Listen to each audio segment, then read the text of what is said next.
Mau tahu? Mau atuh.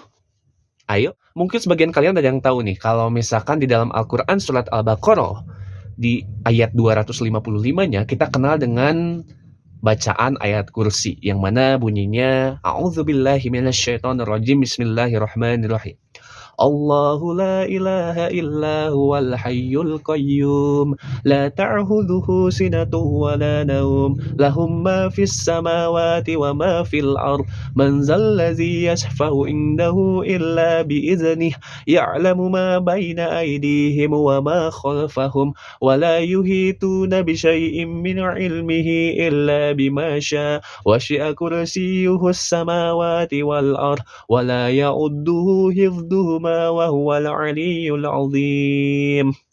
Shadaqallahul azim. Di sini gua mau sharing nih terkait doa ayat kursi itu gitu ya. Yang mana banyak sekali sumber-sumber yang mengatakan bahwa ayat kursi ini tuh menyimpan banyak sekali keutamaan, menyimpan banyak sekali manfaat faedah yang bisa kita ambil nih. Nah, gua mengambil dari beberapa sumber yang mana dikumpulkan sumbernya dari beberapa sumber itu tuh oleh liputan6.com dalam postingannya yang menyebutkan bahwa manfaat-manfaat dari ayat kursi. Dilansir dari berita liputan6.com, ada 7 manfaat atau keutamaan dari membaca ayat kursi. Yang pertama adalah mendapatkan perlindungan dari Allah Subhanahu wa taala. Kita tahu bahwasannya di zaman ini banyak sekali godaan-godaan gitu ya. Godaan-godaan yang mulai dari diri kita sendiri maupun dari orang lain gitu, dari luar sana.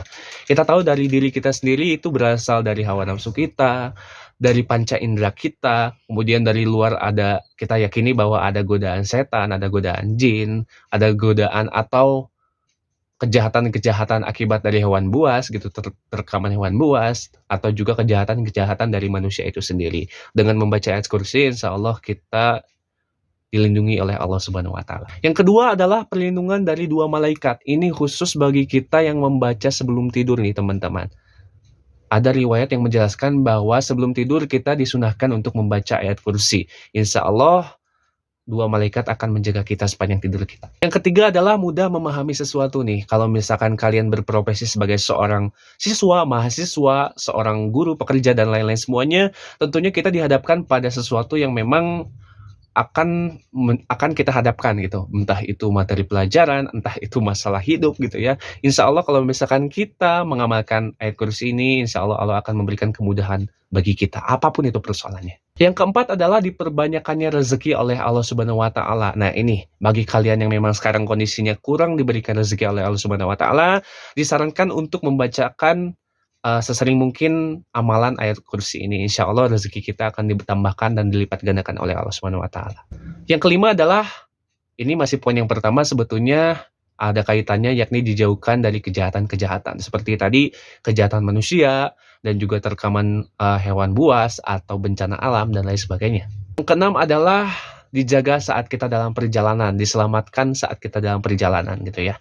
Ketika kita dalam perjalanan, ya hendaknya kita membacakan juga salah satu amalan ini supaya kita diberikan keselamatan, keamanan oleh Allah Subhanahu wa taala selama perjalanan.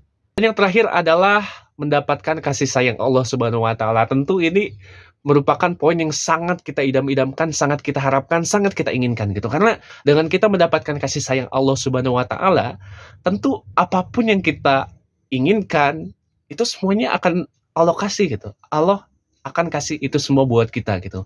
Jangankan sesuatu yang kita minta, kalau misalkan itu yang belum kita minta sama Allah pun, karena Allah sudah tahu isi hati kita, itu dengan langsungnya Allah bakalan kasih itu semua ke kita gitu. Jadi sebelum kita meminta sama Allah, Allah pun udah kasih itu semua ke kita gitu. Jadi akibat dari kita sering mengamalkan ayat kursi ini, insya Allah dengan izin Allah tentunya pastinya Allah akan menyayangi kita gitu, dan dalam lindungan Allah Subhanahu wa taala. Kalian tahu kan sekarang?